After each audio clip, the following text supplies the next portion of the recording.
Windows XP reached its 20th anniversary back on October 25th, 2021. And for such glorious event, I built an all-new Windows XP computer out of unused and sealed parts. Constructing it was a joyful time, although not without complications.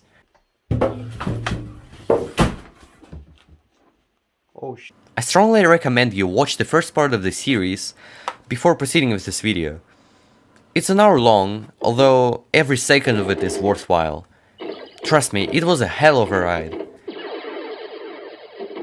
Even though it's my dream computer and I'd close my eyes on its flaws no matter what, the build is not perfect and I have to admit it. And in this episode I'm going to tackle most of the issues present on that machine, as well as unbox some new updated parts, sealed as well. There's also going to be a little surprise at the end, so keep watching and don't spoil yourself. I wanted to start simple with problems mentioned in the anniversary video, hence I ordered the PC speaker, the AC97 extension cord, and a Molex wire with support for multiple fans. The PCI Explorer's card I couldn't find a good substitute for yet. God damn it, China. The PC speaker is an easy fix and a great addition. I got it in bulk for a really cheap price. It's like what, $5? Here they are. I only need one for this build though, so let's unbox. Seems like it got stuck in there, but that's no problem. Here's how that thing looks. The installation process is a charm, especially that the front panel connectors are fairly easy to reach. Same could not be said about the AC97 connector though, which is stuck behind the video card body. I decided to wait till I find a proper replacement for the PCI Express card to then kill two birds with one stone naturally.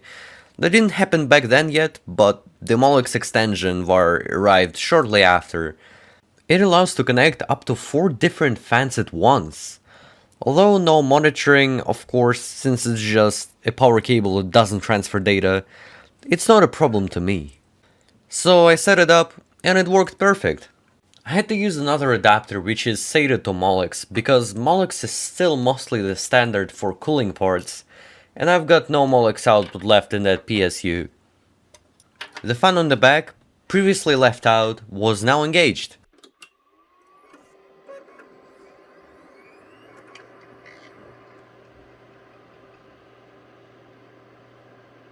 By that point I thought I was almost done. Most of the hardware issues were eliminated. Besides, I finally found the USB hub I wanted. It would take close to 1 month to ship from United States, but in the meantime I found a nice little sticker saying designed for Windows XP from a seller in Germany. Obviously the shipping took way less, so here's the sticker. I was really pumped at first because it looked like it would fit right beside the Intel sticker, but unfortunately it was 1/4 of an inch shy, which made it look pretty bad in my opinion. Luckily I realized it early, so it didn't glue into the case. I quickly relocated it to the bottom part, and would you look at that, I think it's a golden spot.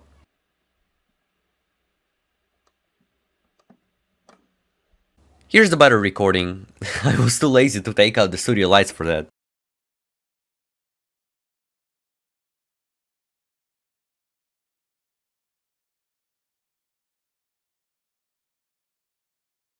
Righty, so I was already dreaming about the third part where I add miscellaneous things to the anniversary computer.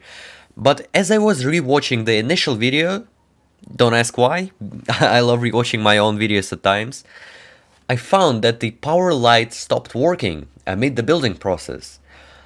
I was quick to start up the machine to confirm that the power light was in fact dead.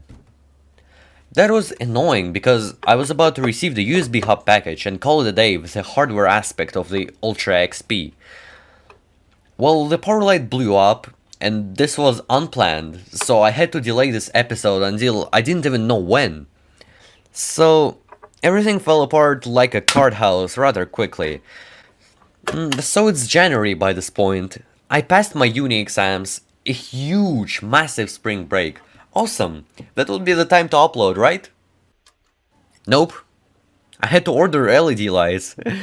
I ordered them the same day. I expected it to arrive in like 2 weeks perhaps. You wish.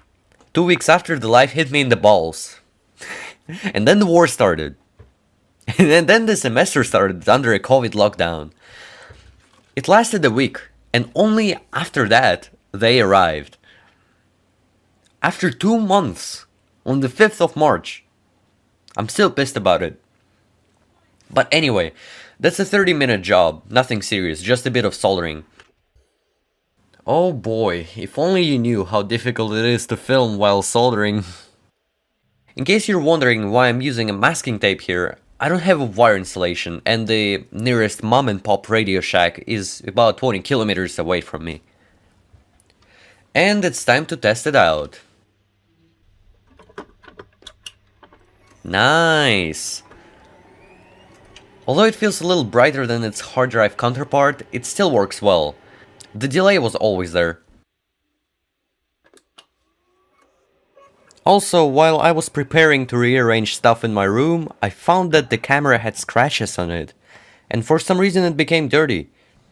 I got sad at first, but then I decided to try to clean it up with vodka.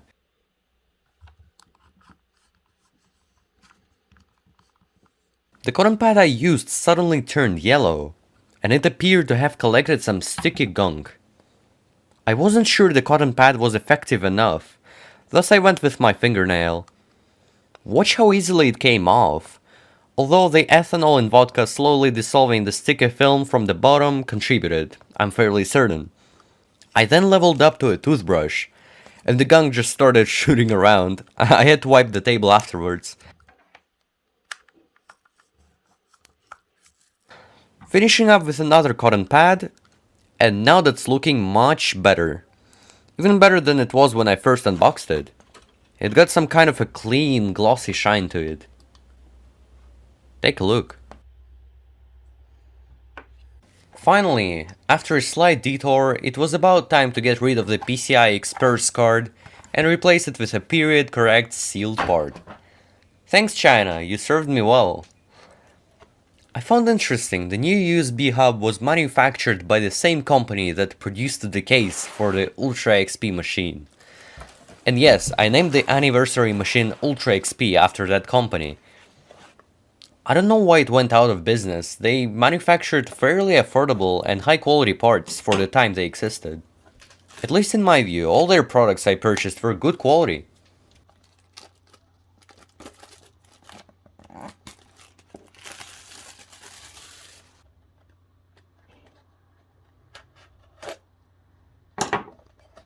And indeed, this product is no different. It's very well packaged, almost as if it was premium. That question does not leave my head to this day, but I guess there are different reasons for companies to go bankrupt. Inside we got the card itself, with a VIA chip, produced on the other side of China called Taiwan. Oh well, I guess it's just a sealed PCI card without aids on its surface. Under the foam on the bottom, we've got a registration card, a detailed manual, and oh, look at this tiny cute guy. This is a 3-inch DVD. I love these tiny discs. The best part is how confused people get when it comes to reading from such media. They weren't that rare, but definitely way less widespread than normal DVDs. And the best part is that most optical drives support them. There's a special indent at the bottom of your disk tray, or if you're using a laptop it just mounts like a normal disk. Many people soften when they see kittens or little ducklings, but real nerds are crying when they see mini DVDs. And now to the AC97 extender. There is nothing specific about it, and I've got no exciting information on the topic. It's just an extender. It looks like that. One thing for sure though, it's gonna fix a rather obnoxious problem in the computer. And to get access to the audio port on the motherboard, I have to unscrew the video card first.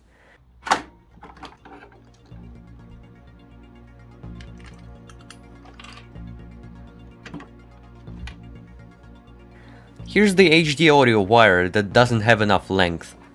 I explained the difference between the AC97 and the HD audio wires in a previous episode. Basically, AC97 is inferior, but I had to use it because HD audio wire was too short. Surprisingly, it's very difficult to pair the extender with the wire, but I managed with the help of pliers. They don't connect all the way in, but that's way more than enough to hold contact. This issue had been pesting me for a long time, since I'm a perfectionist, but it's finally been fixed after so long. I'm really glad. Switch the cards real quick.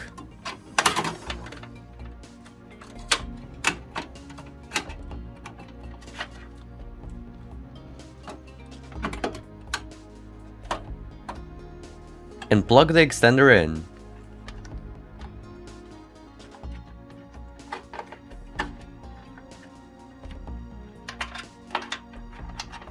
That concludes the hardware component of Ultra XP.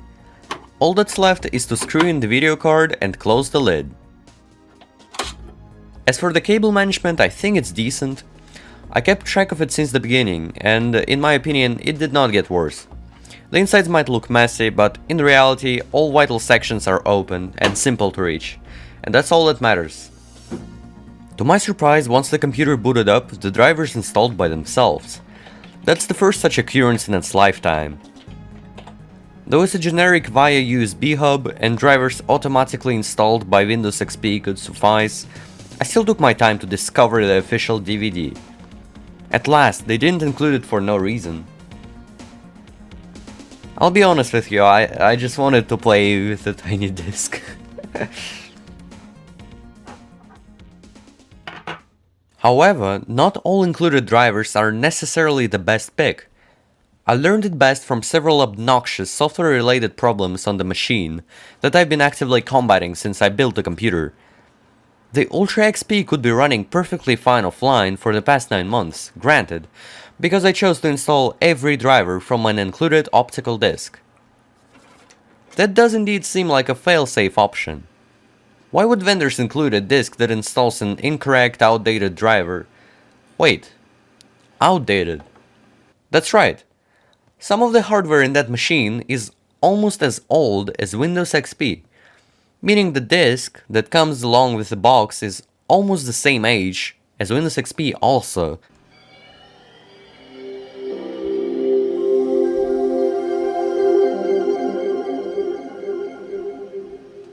There could be improvements in newer versions, but that went over my head. I'm stupid. I spent all my time fighting non-existent problems.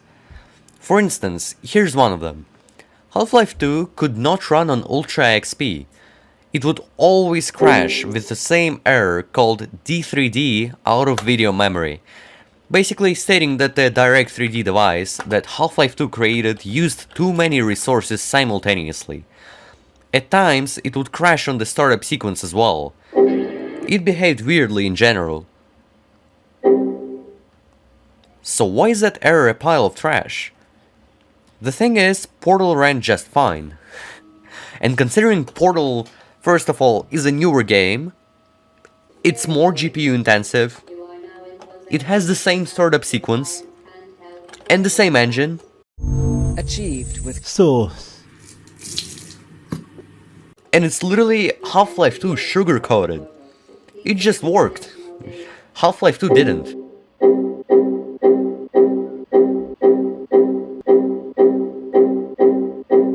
I was pulling my hair out. How could it be? What kind of black magic is that? Hold on. You might ask a fair question. How did you film yourself playing Half-Life 2 then? Funny enough, I spent so much time brute forcing that problem that I managed to get it to run. Once in 100 attempts. I was blasted. I literally didn't change a thing. How could a D3D device create with a success rate of 1 in 100? I took it like a champ though.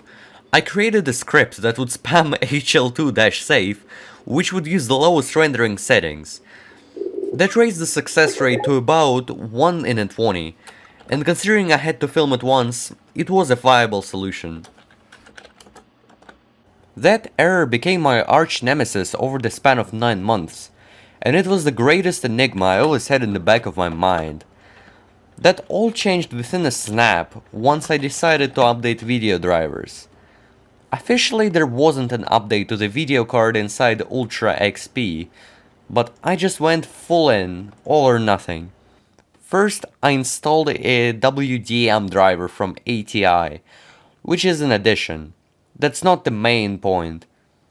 Next I got the hardware ID of my GPU, pasted it into Google, opened the first website. There was of course nothing relevant to my machine, which is the point where I stopped all the times before that. I just couldn't find the appropriate driver. However, now I found an upload from 2009 by Acer.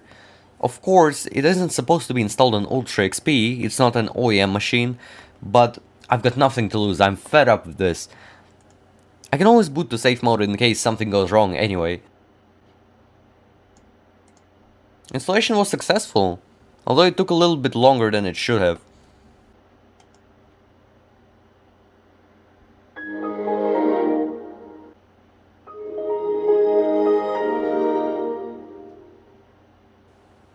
Okay, after a reboot it asked me to install NetFramework 2.0, so I did.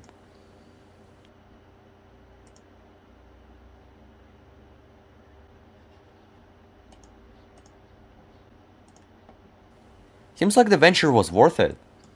Some new options appeared inside of the advanced display properties, confirming that the driver was of an updated version, or at least a different one. The control center refused to work, but it wasn't my biggest concern at the time. I was tempted to run Half-Life 2. Let's give it a shot.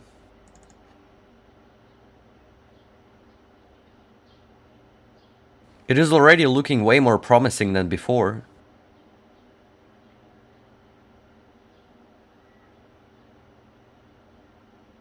Ladies and gentlemen, first try. All it took was an updated driver from an OEM that's not supposed to be supported on my computer. Great. I love it. The D3D error was no more, and the Half-Life 2 experience was now actually enjoyable. Let's go! It even runs in native resolution, albeit in an exchange for the lower frame rate.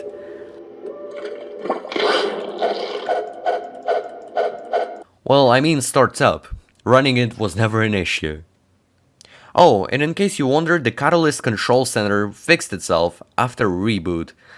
It's probably because I did not reboot after installing NetFramework initially. So, the problem is fixed. Thank God. It wasn't bloodless, but we take what we can get. My main enemy was not the D3D error anyway, it was a huge networking issue I was yet to fix. And I didn't even know where to start.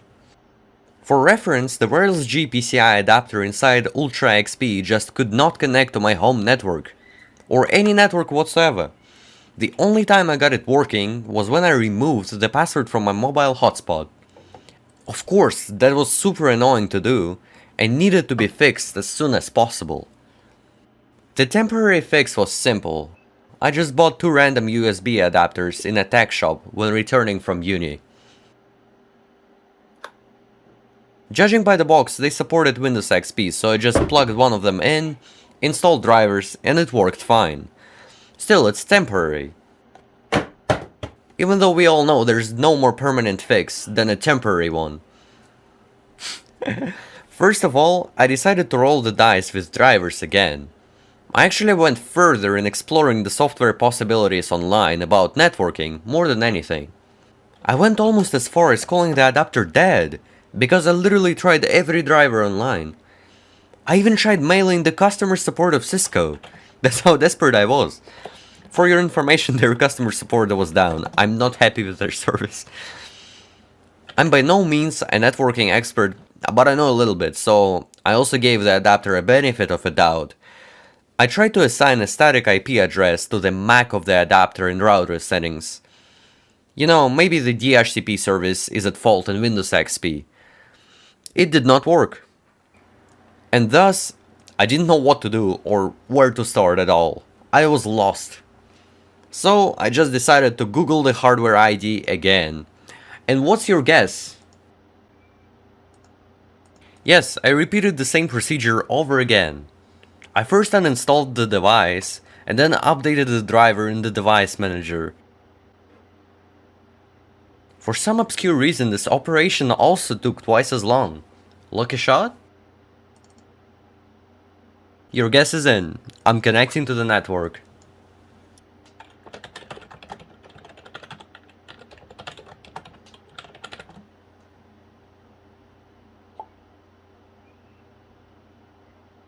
Yeah, it just connected.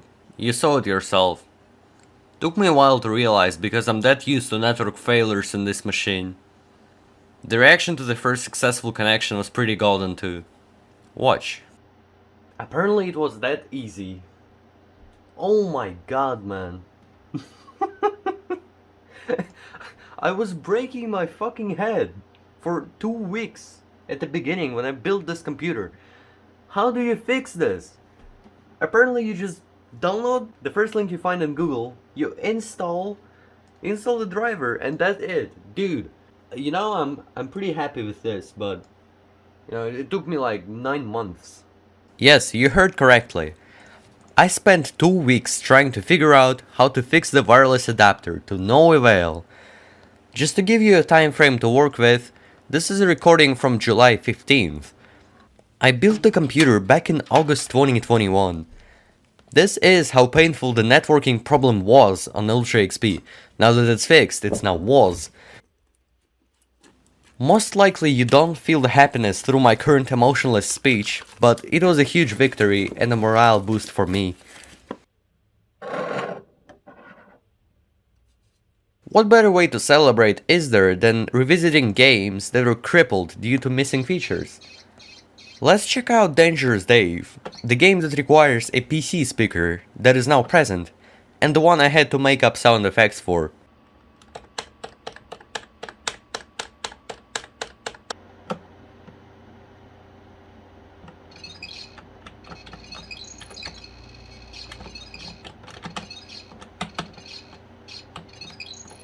That's so much better, even though the PC speaker sounds much deeper and louder in real life. The camera does not 100% capture the beauty of the single almighty voice.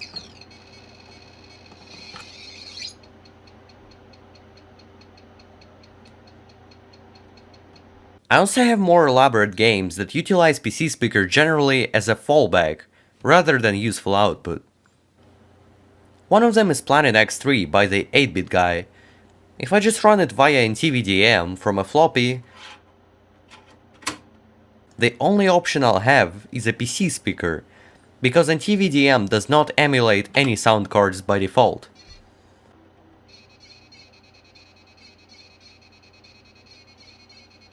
And just you listen, how simple the menu track sounds. It wasn't made for a PC speaker, clearly. Here's where VDM sound comes into play. That little utility allows you to emulate anything, starting from AdLib, ending with Sound Blaster, all within NTVDM. And Planet X3 has an option to pass audio output to an AdLib.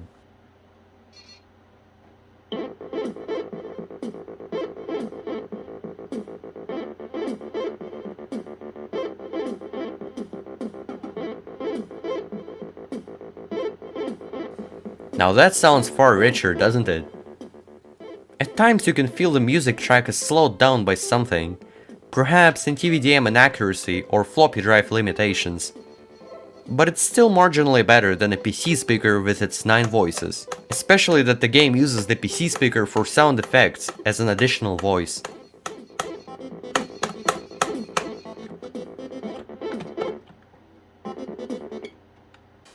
Other benefit of VDM sound is that we can listen to tracker music just like we're supposed to.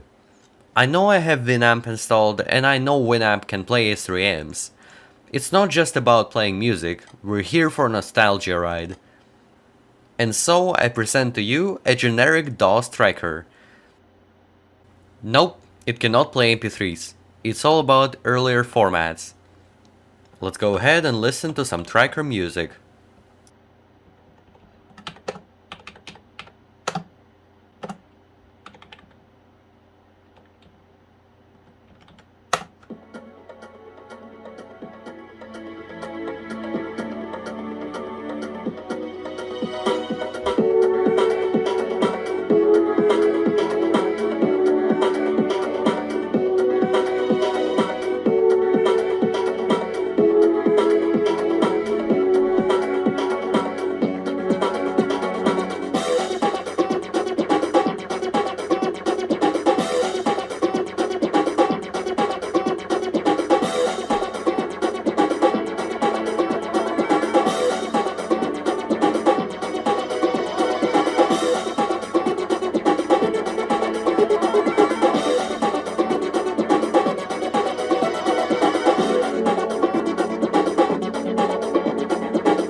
That was great!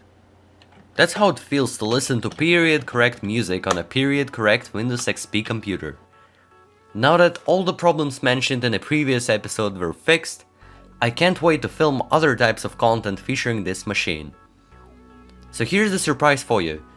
The next episode is already recorded, and since I'm on a summer break, it's not gonna be long till it comes out. It'll feature the Microsoft Plus expansion pack for Windows XP. Of course, sealed. We are going to have lots of fun with that computer in the future. I have collected multiple juicy ideas throughout these long 9 months, and they're ready to be implemented. And as a little celebration of the long-awaited completion of the Ultra XP build, I'm gonna show you the full startup for the last time.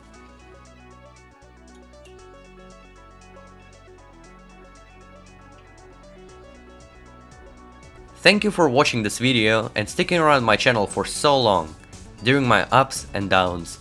It took me another 5 full days to produce this video, so comment down below if you enjoyed it. It's really my main incentive.